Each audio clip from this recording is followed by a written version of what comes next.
questions that will be addressed by our second panel. And I invite our panelists to come up on stage right now. The title of this panel is Cohesion Policy, Boosting Europe's Competitiveness and Building a Just, Green and Resilient Future. And this second panel will be moderated by the wonderful Heather Graber, who's a senior fellow at Bruegel, who's a European think tank that specializes in economics, and she will lead the discussion. Welcome, everybody. Heather, the floor is yours. Thank you very much. Good afternoon, everyone. Is this on now? Yes, I think so. Great to have this panel immediately after President Calvino's speech, in which she talked about the challenges of the green and digital transitions ahead of us, and also about Europe's place in the world. Now, there are clearly going to be many benefits and advantages of achieving these transitions successfully, but what we don't know yet is what the distributional impact will be.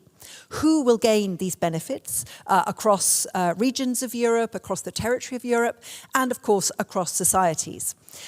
There will be difficult dilemmas ahead about trying to ensure that we navigate the green and digital transitions successfully, while at the same time improving Europe's global competitiveness and its internal cohesion.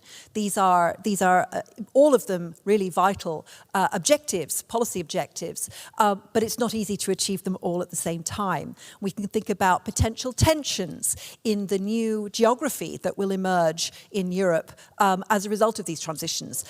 Many of us were taught at school, geography is destiny, but economic geography can change over time, and it almost certainly will change. So how can we be sure that, for example, infrastructure built for the green transition in the form of electricity grids, in the form of low carbon transport, doesn't only benefit the population centres, which are there now and which were built around the old industrial geography, but also benefit people in rural areas, people in also new growing parts of Europe, which are central to the green transition. How can we ensure, for example, that innovation funding doesn't only go to the hotspots of various forms of strategic technologies, which are already strong, and then leaving other areas of Europe weaker even than before? So these are complex issues, and I'm really delighted to have such an interesting panel of experts to go into the trade-offs and also how to create the synergies. This is a great opportunity to think about it from many different parts of Europe, as well as many disciplines and a great deal of experience. So I would like to start with the policy perspective from the Commission. We have Director General Christofidou with us today, who has been working for a long time on EU cohesion policy. And I'm curious to know how you think we should be considering a place-based industrial policy. We've seen the way that the Inflation Reduction Act in the US brought out a very clearly place-focused industrial policy with specific federal money going to specific districts, many of them Republican, by the way, which gives it a certain Trump-proofing. But in Europe, we don't make policy that way. We don't have federal-level subsidies, and our cohesion policies are based on other criteria. So how can we unite these things? What would a green industrial policy, which also is united with cohesion policy, look like?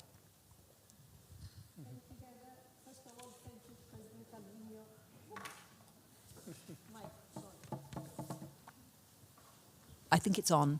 If you just speak into it. Thank you, Heather. President Calvino, a big thanks for putting cohesion at the heart of this forum. And thank you for the hospitality. Last week, I had the privilege, and President Calvino was there too, to attend the ceremony commemorating the visionary work of Jacques Delors almost 30 years ago. What did he say that relates very much to the discussion today? He said, I quote, "For the EU to function, it is meant to create competition that stimulates, cooperation that strengthens, and solidarity that unites, all at once." If this was true then, it's even more true now. And I will argue straightforward that we cannot have a competitive Europe if we don't have a cohesive Europe. Now you mentioned the US. I would think that the signs of the shift are clear. If they created a third of the high-tech jobs in 16 counties out of the 3,000, nobody thinks this was probably a good idea, so this has to be rethought.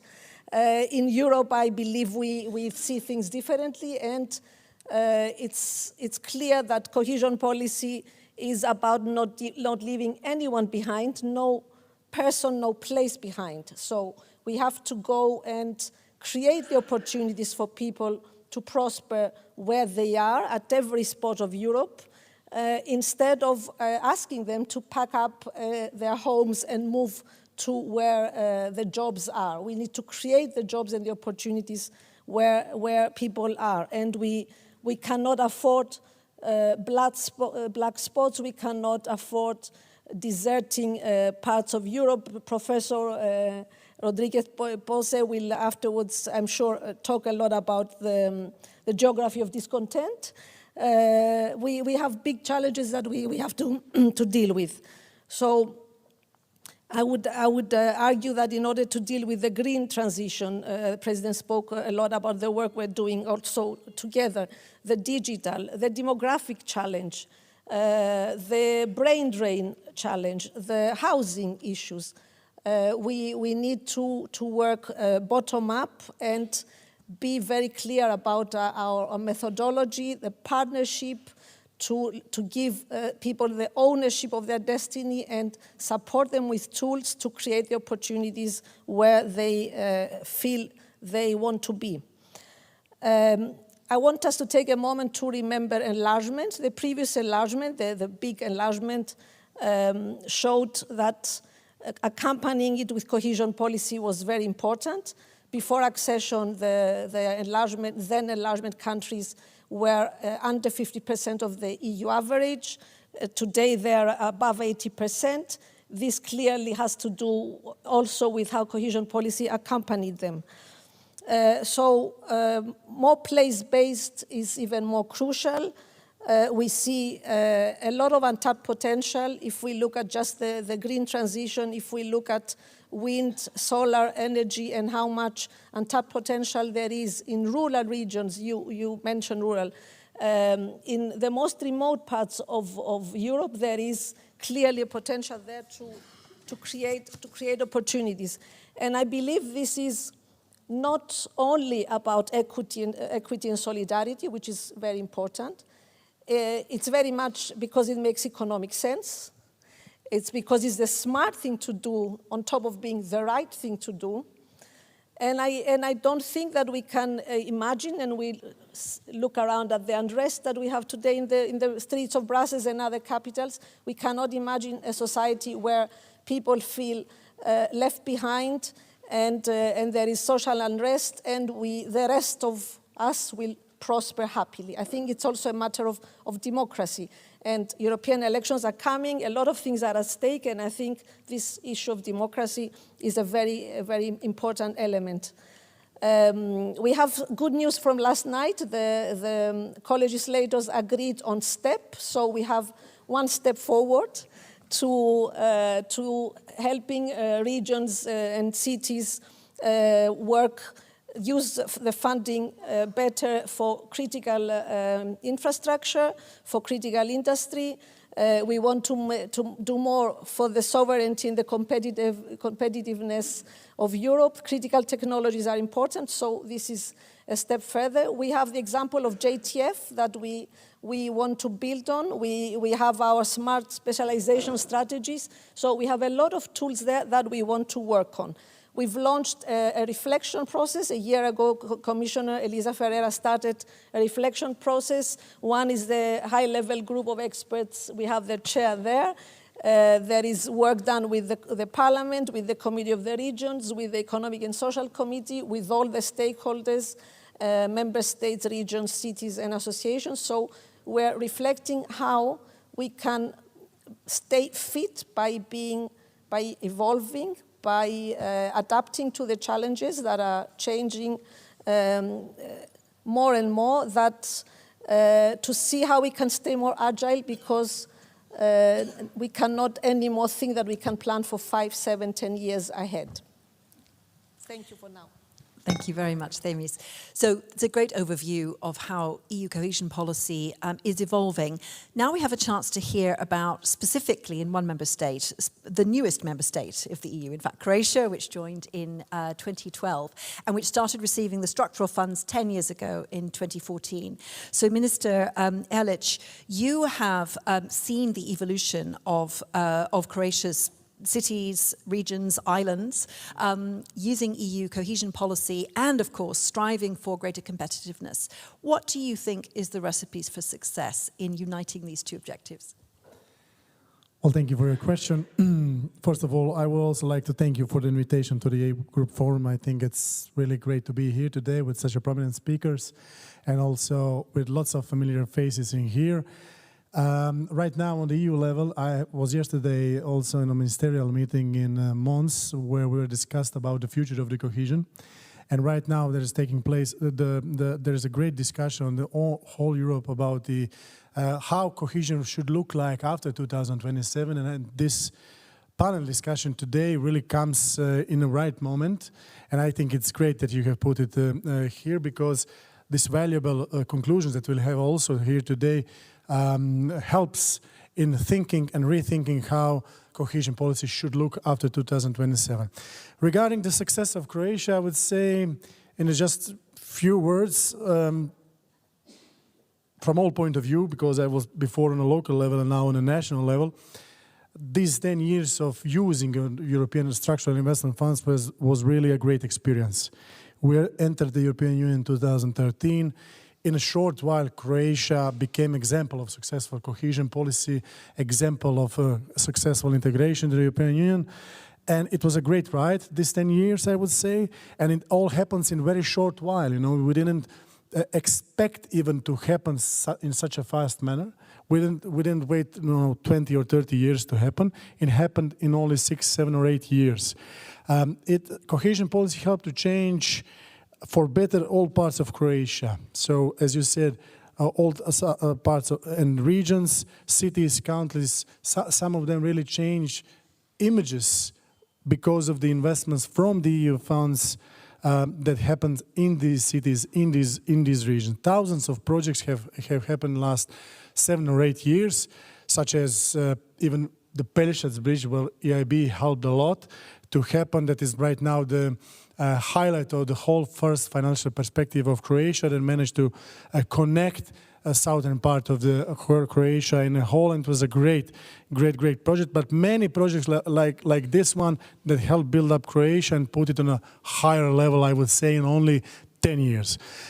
So the cohesion, besides that, besides this good feeling of success that you can feel in any part of Croatia if you are driving there or going there, cohesion policy brings us some macroeconomic stability. Even in times when it was a crisis situation, lately lots of them it was, now we have the biggest employment ever. Our GDP is going and performing well. Economy is performing well. Last 2 years we are rising above the EU averages with the GDP. And the estimation says that the cohesion policy has influenced with 5% of the GDP. So our 5% GDP is 5% bigger than it would be without the cohesion policy. Why I'm saying this? Because the convergence is really happening to us. Now, we were in 2013 at the 60% of the GDP per capita EU average. Now we're at 73%, and next year we'll be at 75%, which is above of our National Development Strategy plan. I'm saying this because Croatia is an example of a country where we can see in practice that cohesion works. So the great convergence machine, what cohesion is working in practice. And you don't need to have 20 or 50 years to do it. It's needed even less than 10 years to do it. So we are happy because of that. Today we are completely integrated. We have entered the Euro and Schengen also in speed procedure. And this, I would say, all of this resulted in a significant progress in competitiveness of our country. When I look back in 2013, there was a lot of Eurosceptics also in Croatia. Right now, things are changing, and there's less Eurosceptics. Also, the countries from the regions are saying, looking to the Croatia and saying, you see, if you enter the European Union, if you use cohesion policy and EU funds, it gets better. It gets better. It's not an illusion. It's not, something that doesn't happen ever.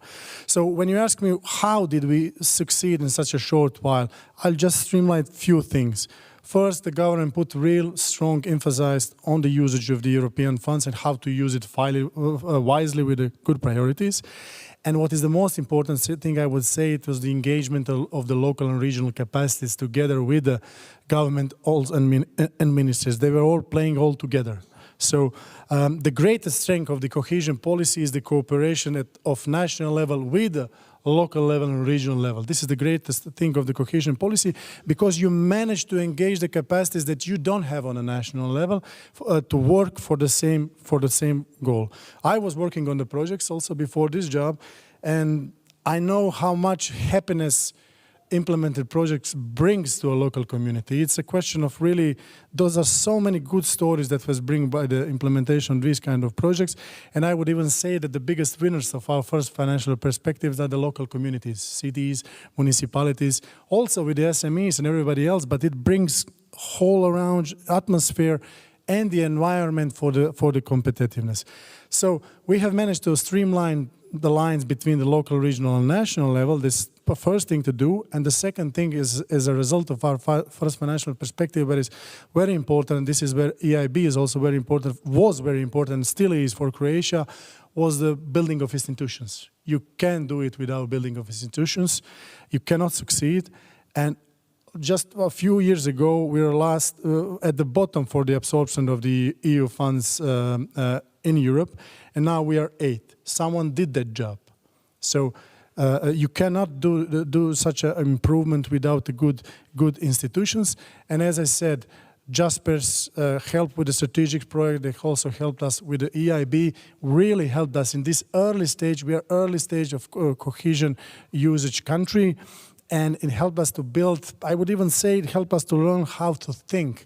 Because when you enter the European Union, you have to build up everything from scratch. And you're building institutions, you're building procedures, you're building everything. And it really was a great thing to have such a prominent player in the field. Like I said, like having a close relative who is helping you in the family to grow.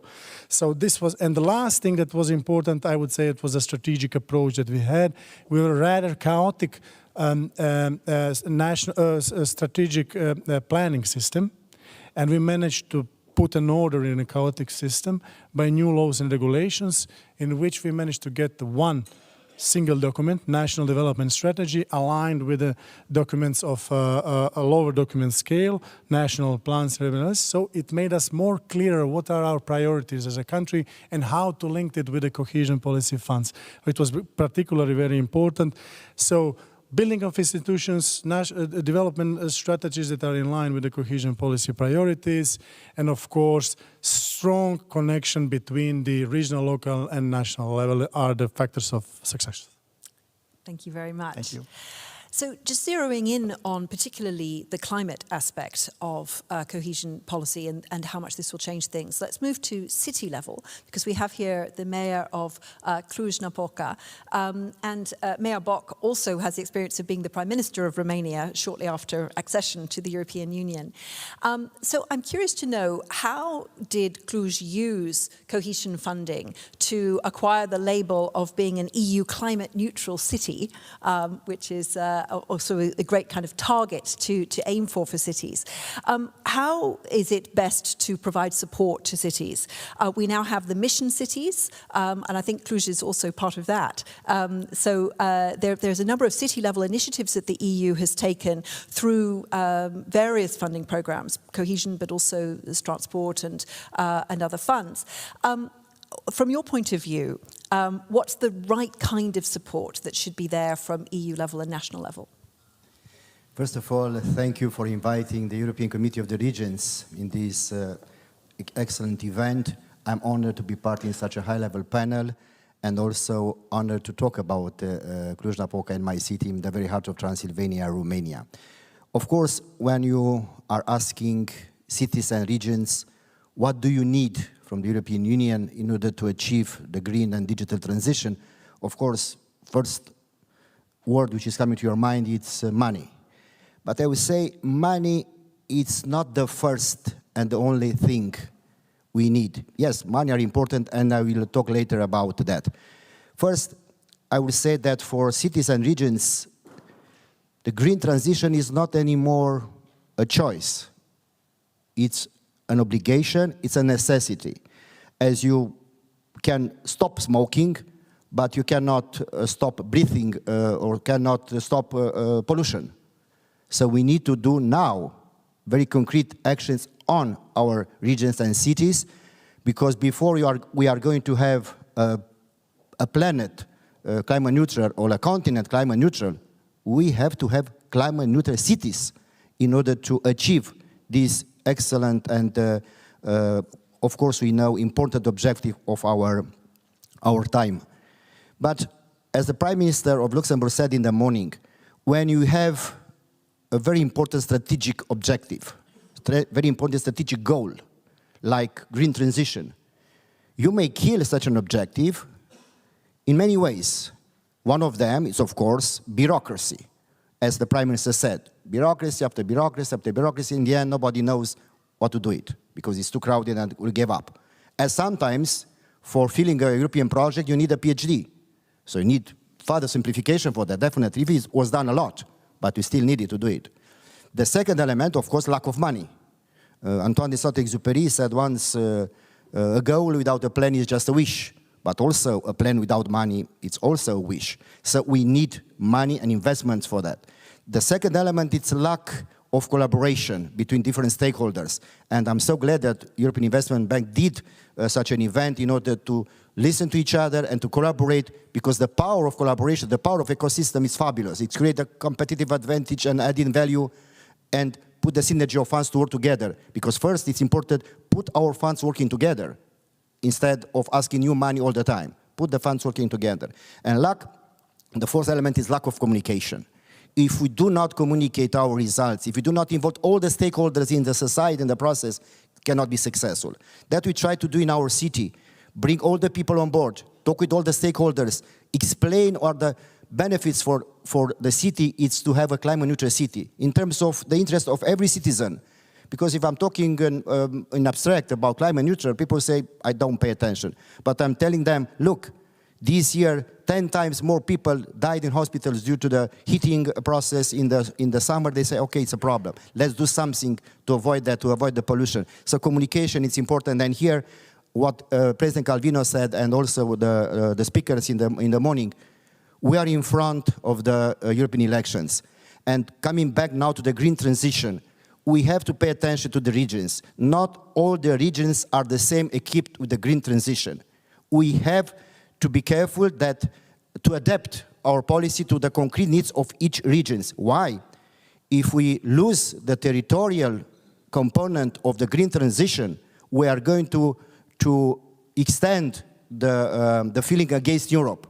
The green discontent could be higher if we do not pay attention what is happening in every region. People are worried about their jobs. They are worried about their security at home. They do not have perspective for their families. We have to listen to them, to act, and to invest in green jobs. And for that, we need European support in every region and tailored to each region case. And I close with two recommendations. Of course, cities need money, of course, for investments. We cannot be left alone in the process of green transition, of achieving a climate neutral cities. We need a synergy of funds from that perspective. And here, I strongly support, for example, the idea of having a pan-European financial facility for green transition for cities, supported from the European Investment Bank. Because all cities are with the same problems in the green transition. We have the problems with energy. We have the problems with the innovation wave. We have the problems with public transport. Let's have this kind of pan-European fiscal facility for cities in the green transition. And as always, the European Investment Bank was together with the cities and regions. I will invite you now to think about how can we do better in this condition. And last but not least, technical assistance and expertise. I think technical assistance and expertise is a game changer for our cities. Not all of them are prepared, as I said before, to achieve the green transition. We have to help them to better understand the conditions and the facilities and opportunities and how can do the best of their work in order to have the best quality of life in every corner of Europe. Because in the second part of my discussion, of my speech, I'm going to talk about what President Letta said yesterday in Mons, a fabulous phrase. Yes, we have freedom of movement in the European Union. It's a religion. But also we have freedom of stay. Let's help people not to be forced to leave their own city, region, or country due to economic reason. To have the freedom of stay, but assuring the quality of life in every region of the European Union. And for that, as I said, we need at least money and technical assistance. Thank you. Thank you very much for that very concrete proposal. It's good to get down into the specifics of what needs to happen. Now, in addition to money and technical assistance, we also need people. And particularly, we need skills to make the green and digital transitions happen. 85% of companies in Europe now report that the single biggest barrier to actually making climate action happen in their company is skills shortages. From grid upgrades to installation of solar panels. I don't know if anybody has tried to get solar panels installed on their roof recently, but in many member states you can find the panels, but you can't find the technicians to install them for love nor money. So the skills shortage is a really key issue in the transition. But of course, education and skills are a national competence. They're not an EU level competence. So I'm going to come to Oliver Röttger now from the European Economic and Social Committee, and very experienced in the trade union movement, both ETUC and in Austria, to ask about this skills shortage issue. How should we try to tackle this across the whole EU? Yes, thank you very much, Heather. Good afternoon.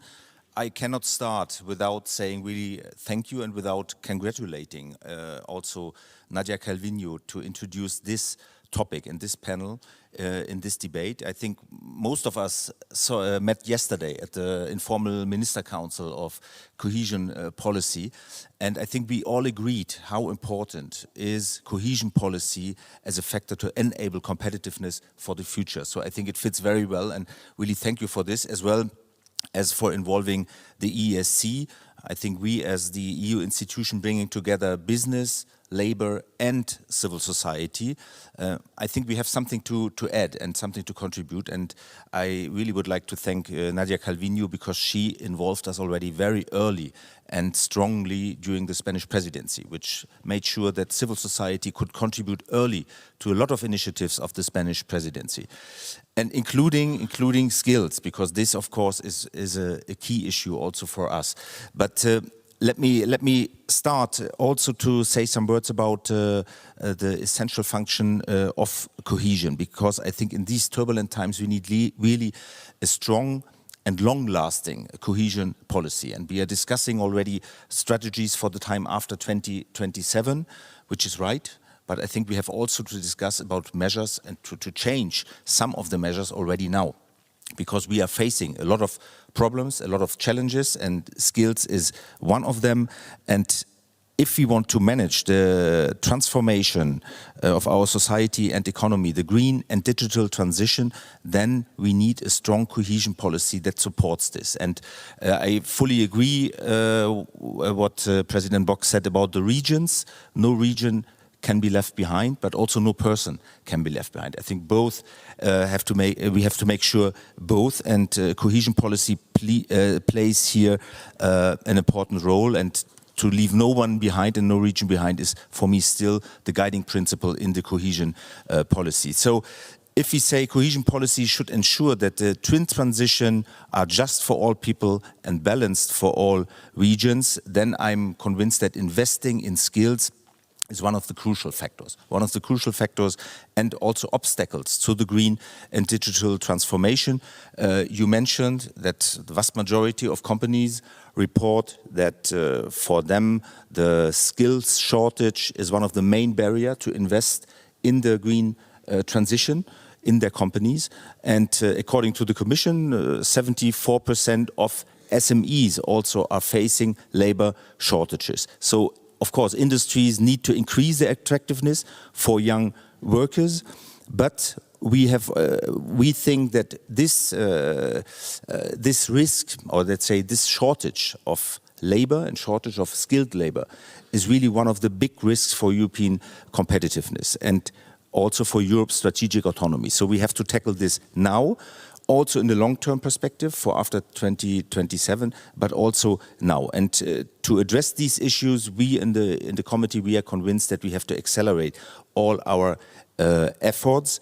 We believe that in order to improve the access to continuous professional development and lifelong learning, we need really a skills guarantee. We need a skills guarantee that enable all people, individuals, to have really access, affordable access to skills and to training and to formation.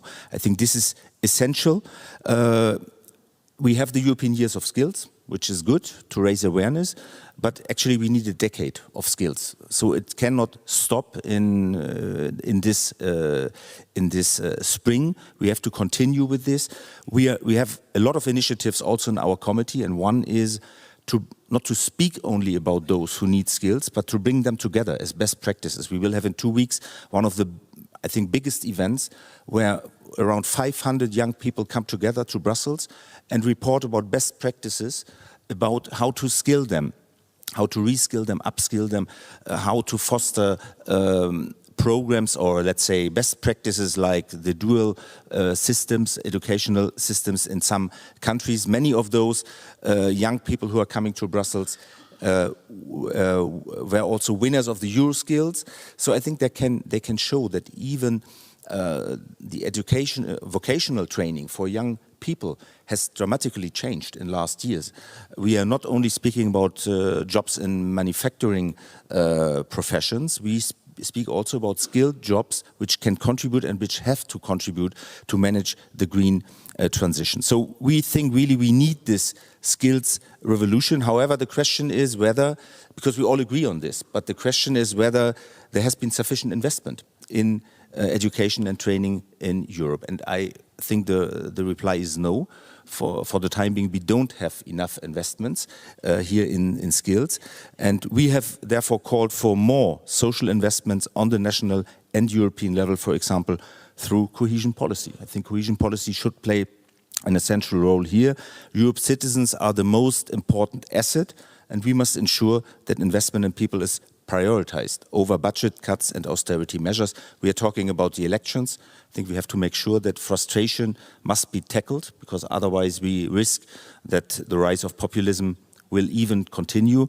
So I think all these measures have to be done immediately, have to be implemented immediately, but also in the long term. And of course, I really much look forward to the high-level report, and we also contributed to this. I think it will show us hopefully the way forward. And I was also very much delighted about the Polish finance minister in the morning, Domaski, who said exactly this, that they increased their budget for investments in skills and in education. I think this is the right way. And once again, we should talk about budgetary discipline, but we should also talk about opportunities for the future that we cannot miss. Thank you. Thank you very much. So you just mentioned the report of the high-level group on the future of cohesion policy. And in fact, it's Professor Rodriguez Poza who has been chairing that.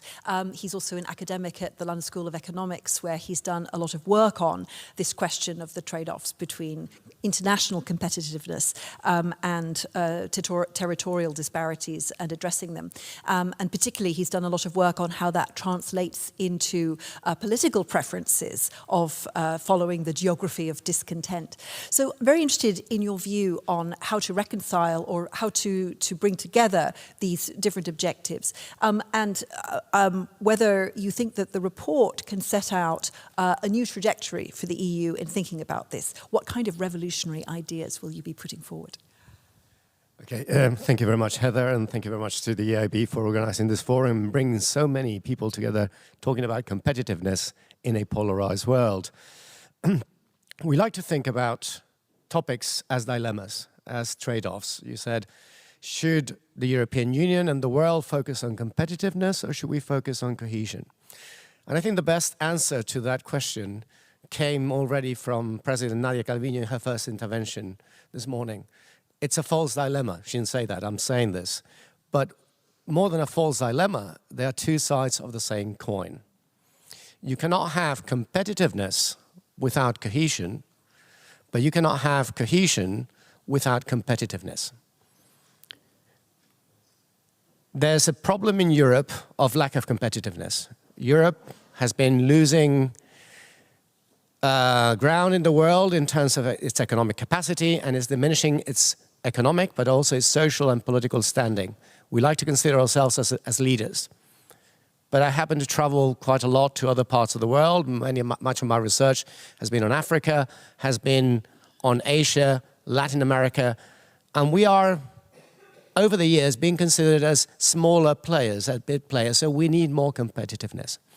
But we cannot achieve competitiveness simply by having big projects that would have, as was highlighted by Mayor Bock, very different and very uneven territorial impacts, because it has significant problems and it brings significant challenges and risks from an economic, a social, and a political point of view. What is the economic risk? Every intervention where it is, let's have a drive for competitiveness, let's go for the green transition, let's go for the digital transition, is not implemented in the air, it's implemented in space. And it has very different impacts depending on what we wear. This is what we have seen in Europe over the last 3 decades. We have had, to a certain extent, to a large extent, thanks to cohesion policy, a reduction in territorial disparities. Themis Christofitou highlighted very much and very well how many countries and people in the European Union have come out of, let's say, poverty or lack of opportunities because of investment by cohesion policy. But it has led to polarization within our countries, and very strong polarization in many cases, in which many of the big cities, and not all of them, have steamed ahead. But then we have a lot of intermediate cities, smaller cities, rural areas, towns that are underperforming despite having considerable potential. And that is implied, or it's more or less a situation whereby we are flying an airplane that has 4 motors, only using 1 motor. Because the big cities, and we all need big and dynamic cities in Europe, don't get me wrong, but they represent between, depending on how we measure them, 1/4 to 1/5 of our growth. 75% or 80%, between 75, comes from the rest of Europe. And there's considerable potential there. And this potential has to be moved. It has to be tapped on to make sure that first we hedge our bets, but we make the most of all the capacity, all the talent that's spread across the whole of the European Union. In Europe, if we strive for competitiveness, we can simply not afford to leave any sort of potential untouched. And cohesion policy should play a fantastic role, an important role, much more important than now, in identifying that potential and making sure that there's the right intervention, the right investment to mobilize that potential. But on top of that, and it has been highlighted by Oliver Röttke, it has been highlighted by Mayor Bock, what we have is a problem that if we don't tap on all the potential and there's a concentration of the benefits of any future intervention on specific groups of people, specific territories, and others are ignored, I'm not going to say they're left behind, they are just simply ignored, what we're having is a main problem of rising discontent. And it's not just overall discontent, it can be green discontent, it can be discontent with the idea of Europe. It's a situation whereby what you have is a disenfranchisement of a large percentage of the population of Europe with the big challenges that we're facing ahead. Mayor Bock mentioned the green transition, and everyone in Europe is aware of the green transition. A place like, for example, Almeria in Spain is one of the most vulnerable places to climate change. It's already a semi-desert. If nothing is done by 2050, it's going to be a desert. The problem is that it's also one of the places where the potential costs and not the benefits of the green transition are going to pile on. So there's the dilemma, and here's that real dilemma of what do we do? Do we lose our jobs and livelihoods tomorrow to get a bigger future? Or do we focus on our livelihoods today and forget about the future? Well, the answer cannot be either or. It has to be, again, we need to focus on the jobs today to get a better future tomorrow. And there's where we need to think, because this is not just looking at the end goal. It's not looking at, let's say, where we're going to do in this end up in this marathon. We need to train to run the run, to walk the walk. And that implies making sure that in the whole process, we build on the strengths that we have. Because we have seen it through Brexit. If we disregard, the UK did very well, and did very well mostly as a result of the single market. But the single market concentrated, and that dynamism concentrated growth in London, very often ignoring and disregarding the rest of the country. That led to discontent, which led to Brexit, and now the whole country, including London, where I happen to live and work, are doing much, much worse. So we need to make sure that we focus on the economic, social, and political problems because they feed on one another. I'm going to finish just with something that Themis Christophidou highlighted before, which I think is absolutely fundamental. Cohesion is the glue that binds us together. We in Europe, we cannot tolerate inequalities. And it's the glue that makes us all row in the same direction, and the one that would allow us to make sure that we can tackle the global challenges, whether it is climate change or the digital transition or improving competitiveness that we have at the moment. If we don't achieve that, we're going to have very few people rowing in the same direction, a lot of people rowing in different directions, and what is worse, people throwing and racing oars at each other. And we have to avoid that. And the best way is to avoid the dilemmas. It's not either or. We need competitiveness for cohesion, but we also need cohesion for competitiveness. Thank you. Thank you very much. And yes, indeed. Please give the panel a round of applause. And of course, the great advantage of achieving it not being a trade-off is that you can have a much larger pool of shared resources if these things can be brought together. So if we start thinking about what the challenges will look like and potential responses to them over the next 10 years, and notably over the next programming period for the multi-annual financial framework in the EU, there of course will be opportunities now to adapt that framework, to refine it, to reform it, to meet these kinds of challenges.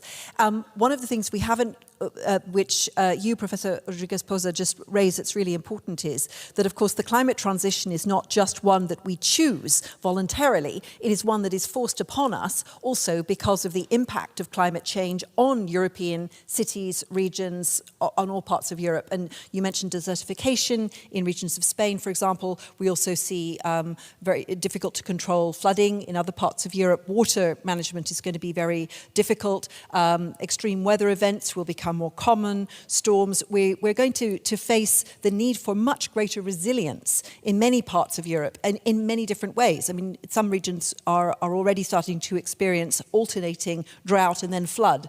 So these are going to be very significant challenges that we have to face in addition to trying to reap the rewards of the green and digital transition. So I'd like to come back to you, Themis, to think about what's the future of cohesion policy. You know, if you were able to design it from scratch, it might look different from what it looks like now, but we have a political reality around it too. How can cohesion policy become transformative for cities and regions to make them more resilient, to make them more competitive, and also to ensure that the specific investment needs of individual regions can be addressed? This is hard to do with an EU-wide policy that needs to have criteria set for the whole union. What would be your preferences? Yes, I think, first of all, we have to remind ourselves again of a word, enlargement, and be very aware that if we needed a cohesion policy for an enlargement from 10 to 12 to the enlargement of another 10 and another 3 afterwards, 15 plus 10 plus 3, we became 28. If we're going to become, let's say, 35 eventually, we will need more cohesion, not less. But the more is more in terms of its fundamentals than in terms of complexity. So I think that a key factor will be how to make it simpler, more agile. We have now programming periods that are 7 years long.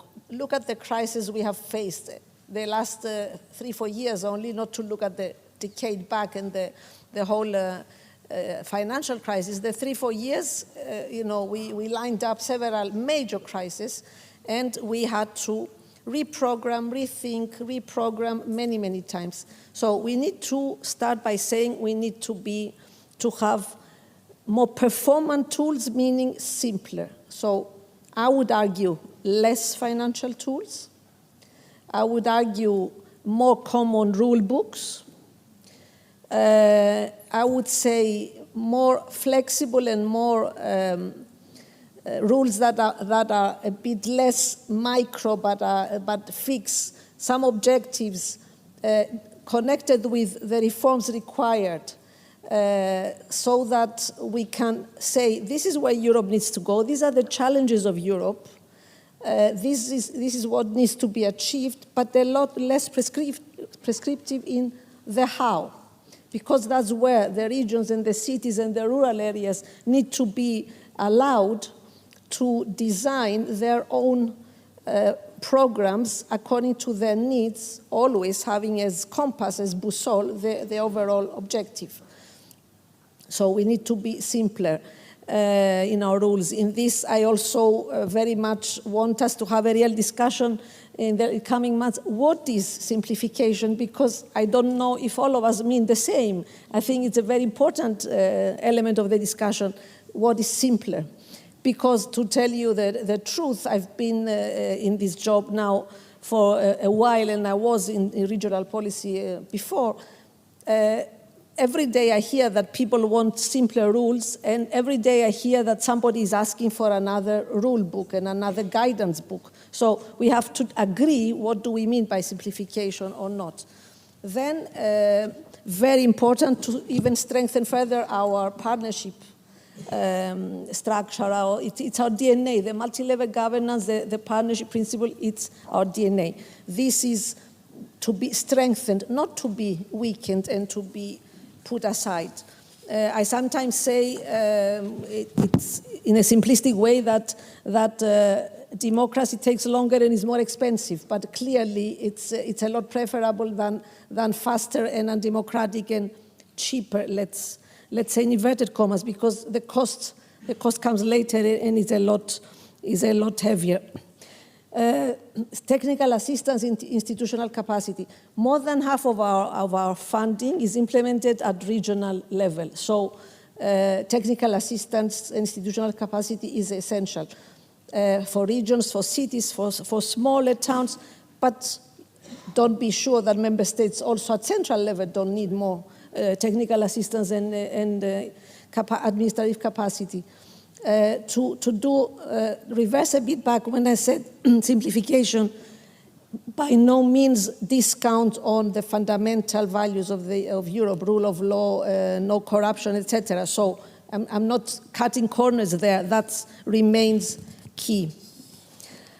Synergies with other investment tools, with the EIB, we have to be together, work more of us together in the same direction. Andres said it many times, the rowing in the same direction.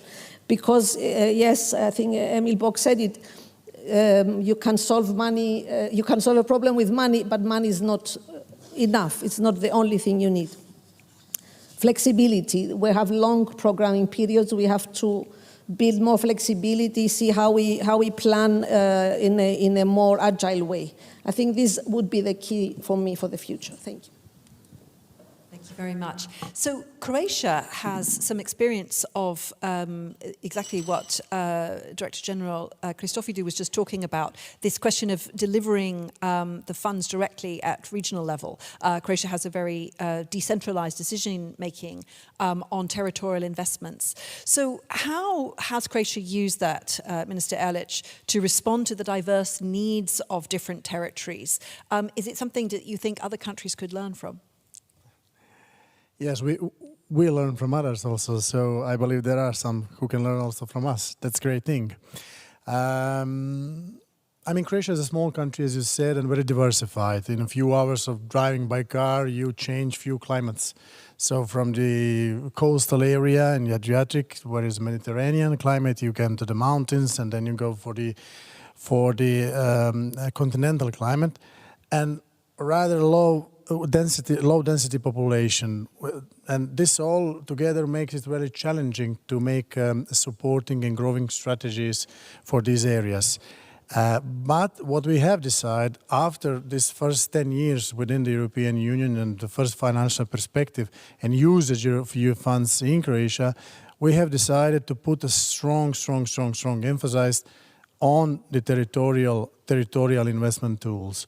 Why? It is because we want to achieve the potential, we want to engage the potential of these areas, and we find that by focusing investments together in partnership with the local communities can deliver change. So this is why we are in favor of the place-based approach. We introduced completely new programs. We dedicated 30% of our cohesion allocation just for these kind of programs. And in the first financial perspective, we have only 2 territorial instruments. Now we have them 5. With this, as I said, we want to boost the change, and we want to ensure further growth rates of the Croatia in future, because the growth rates cannot be constrained only by the bigger and more developed regions. You have to engage the less developed if you want to have a bigger growth rate. So how do we do that? Let's say for the islands example, we do the territorial strategy. We support them to do territorial strategy. I mean, Croatia has 1,000 of islands, so it's not.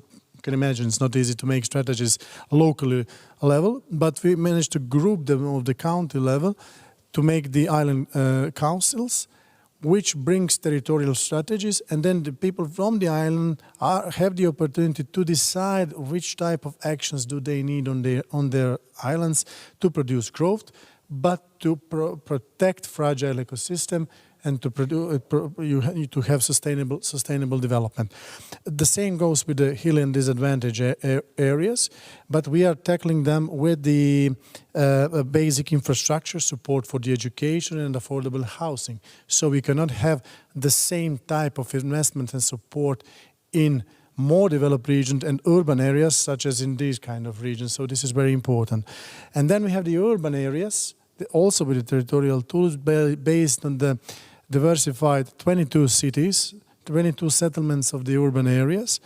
And with them, we are supporting more advantage investment that are integrated for them to become technologically advanced cities. So as you can see, there is all sort of policy mix, and what brings them together, what is the backbone of this is the industrial transition of region, our new instrument, that helps identify regional value chains. We are doing this in line with the regional level, together with the regional level, helping to identify the regional value chains and pouring down the investments into the innovative SMEs in these regions. So we don't want innovations to happen only in macro regions and big cities, but innovations to spread also to a lesser developed regions.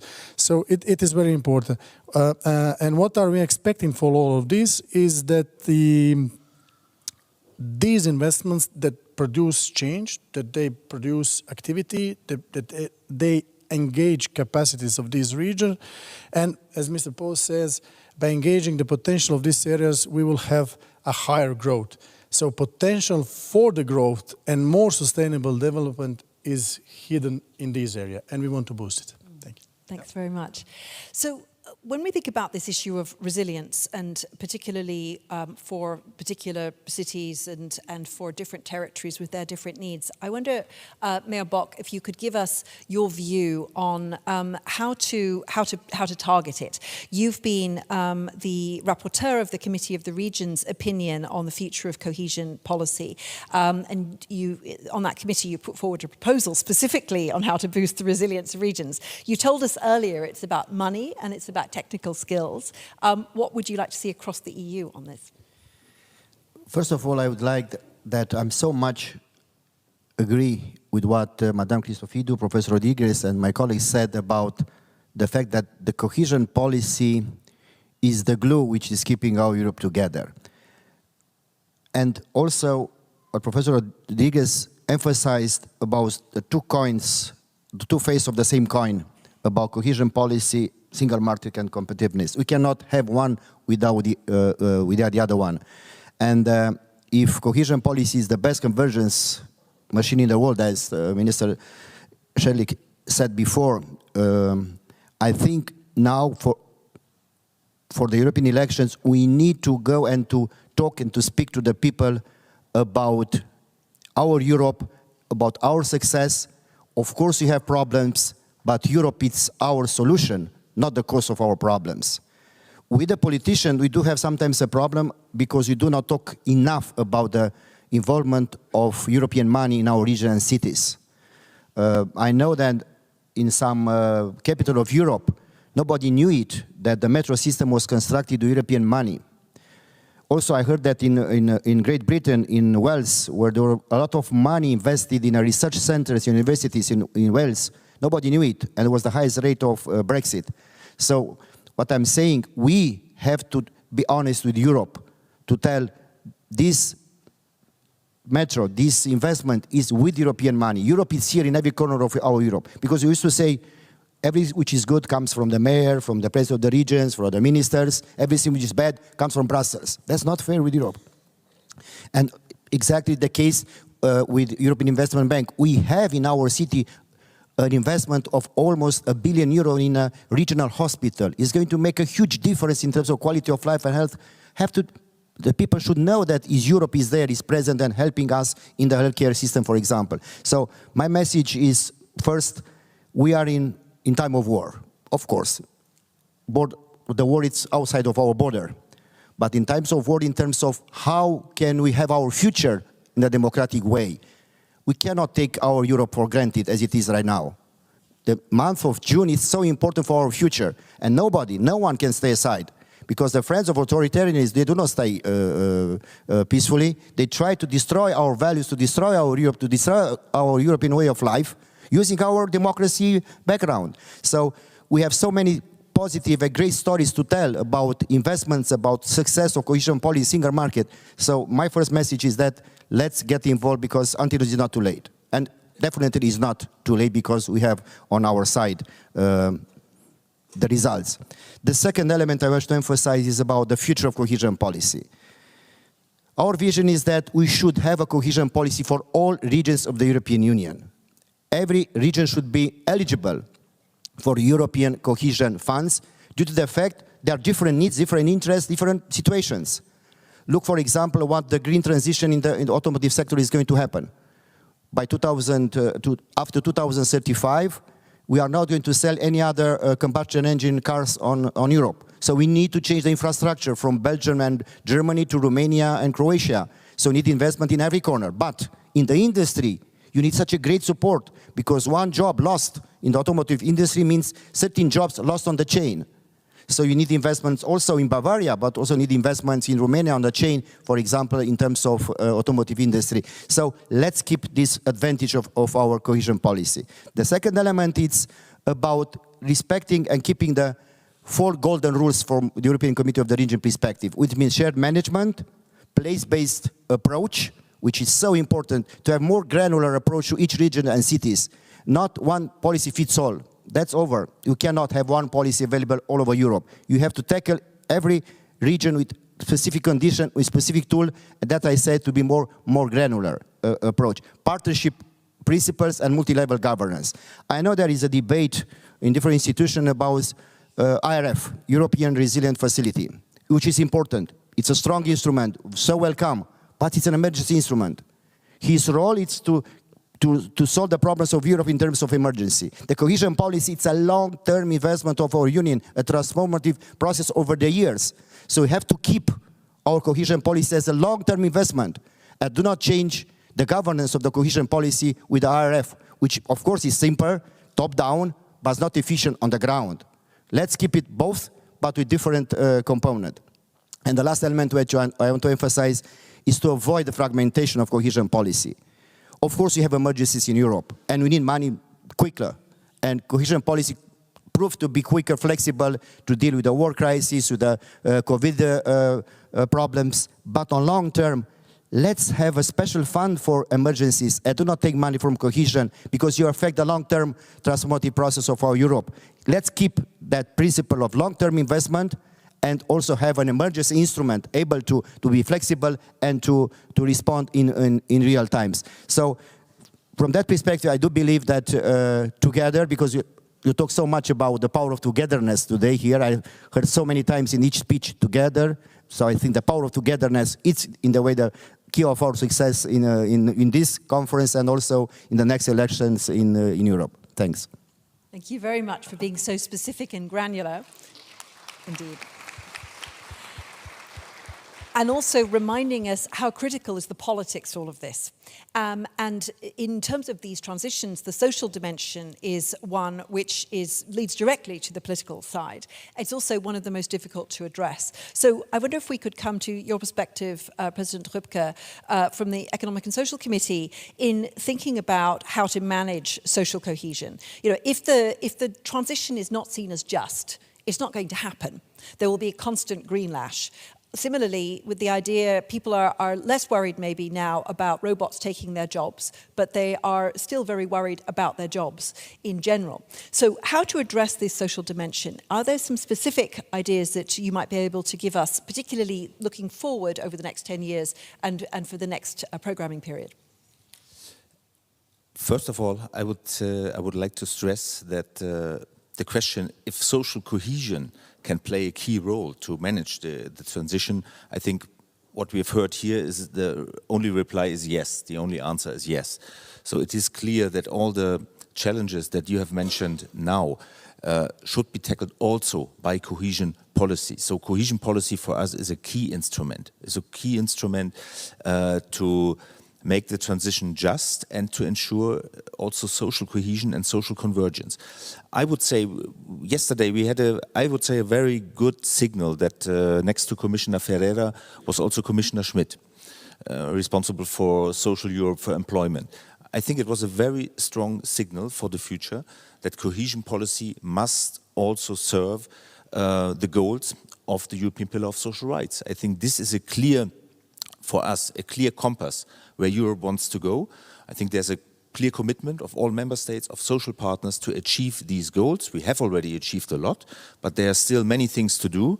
Housing, for example, really an emerging issue across Europe. So there are many things we still have to strive for, and cohesion policy must support this. So I think it has to go hand in hand, the principles of the Pillar of Social Rights and the instruments and the tools from cohesion policy. It was mentioned, and I think Commissioner Ferreira said it also, that cohesion is the glue that keeps Europe united. And if this is true, many of you said this, then it's also the glue that keeps social Europe united. So I think it plays a key role, and we have still a lot of challenges. Youth unemployment, for example, which is a big issue in many countries.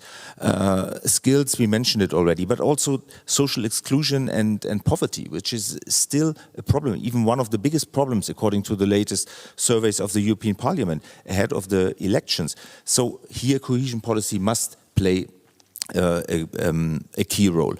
And let me say, maybe to add something, because I can only agree with what has been said before, but the Green Deal was mentioned, and the worries and the growing skepticism among peoples. We saw the protests, for example, and I think Professor Poos mentioned droughts, water scarcity. I think this is another big challenge which is affecting some regions especially, but in the end it affects the whole Europe. We can see the droughts, water scarcity is a problem for industries, for people, and of course an environmental problem everywhere. So we think we should not only speak about a Green Deal, because we have water policies, but they are fragmented at European level. I think to address this and to make sure that the basic principle that each European should have access to safely manage fresh water, which is not the case, and we are even facing more problems in this respect, would really justify to have also a more coherent policy. We call it a blue deal, to have more knowledge, more data, comparable data, in order to design the policy, the necessary policy, a coherent policy at European level. And then speaking about funding, this is not the first point. I would say it's the last point, but then it is important to find something like a blue transition fund. And the very last word, sorry, because it was mentioned by many colleagues and it's really close to my heart, it's enlargement. I think we have to start now. We in our committee, we said we have to anticipate enlargement. It will come, it must come, and we cannot afford that we leave the countries, especially the Western Balkan countries, any longer alone in the waiting room. So we have already to deal with this. When it comes to skills, when it comes to cohesion policy, we involve the representatives from labor and business and civil society from next week on in the work of our committee in order to show them also the advantages from being involved at European level and to counteract some growing skepticism in those countries. So let's not wait, let's anticipate cohesion policy also with regard to enlargement. Thank you. Indeed. Great. Yes, as Themis said, we've got to think about being fit for 35. So, Professor Rodriguez-Poza, we're running up against the end of our time. And so I wonder if you could finish us off by giving us some thoughts about how to achieve cross-border regional solidarity. There have been some very interesting initiatives recently, like the European Semiconductor Regions Alliance. What are other new kinds of ideas that you'd recommend we take forward? Well, thank you very much, Heather. And I think more than focusing on just on borders and what do regions need to do in order to transform themselves. And I think Mr. Šimečević has been highlighted the need for policies that are transformative in nature. I think Themis Christophidou, our Director General, also mentioned that very clearly. And in Europe, the way we are in terms of competitiveness, we cannot stand still, we need to move. Is not just for the less developed regions. I think that Mayor Bock highlighted it has to be for all regions, wherever the problems are, wherever the people are affected, as Oliver Röcker was highlighting, by lack of opportunities. So we need to transform, and there's a need to invest to help building on what we have, create something new, that we are constantly evolving. And here there are two ways of doing it. One is we can focus on just investing in the regions themselves, creating the right ecosystems. That's one way of going about. Another way is, there was a lot of talk this morning by Prime Minister Frieden, also by the President of the Council, Michel, about the role of borders. Breaking up with the tyranny of geography. It's not just physical borders, but mental borders, organizational borders. The idea that if we are in a region or in a place or in a city, it's a self-contained unit. It is not. Development is systemic, and it builds on knowledge, on ideas, on innovation that are not always generated in your place, but might be generated elsewhere. It also builds on being able to have firms that are capable of participating in value chains, whether they are European or they are global, which are also channels for the diffusion of knowledge. So the idea is that we need a policy that allows for both. First, if you are, let's say, any region in Europe, particularly if you are a less developed or a more vulnerable region, there are two ways you can compete and you can transform yourself. One is you go about doing what you're doing, but compete on costs. The other way is you compete on knowledge and innovation and you try to move forward. If you go the first way, we're all doomed. We cannot do that in Europe. There's no way in Europe we can compete on costs. The only way we can compete and we can transform ourselves is by moving up a step, reinventing ourselves through intelligent investment in a way that allows our firms, our people to develop their full talent. But that implies the two things. The first one is let's connect to the rest of the world, to other firms, other, let's say, sources of knowledge that would be in our place, in our region, but also in our country, in the rest of the European Union, and why not in the rest of the world. But yeah, let me just finish in just 1 second. But also we need to have the right ecosystem locally to absorb that knowledge and generate that knowledge. If we combine both, that's the only way we can help reinvent our policies, we can help reinvent our cities, our localities, and I think that cohesion policy should play a fundamental role in that. Thank you. Thank you very much, Andres. That's a great note on which to end. We need to make way now for Executive Vice President Dombrovskis, who I think will also take on these themes. But I would just, on everyone's behalf, like to thank this panel of experts who've given us a great overview.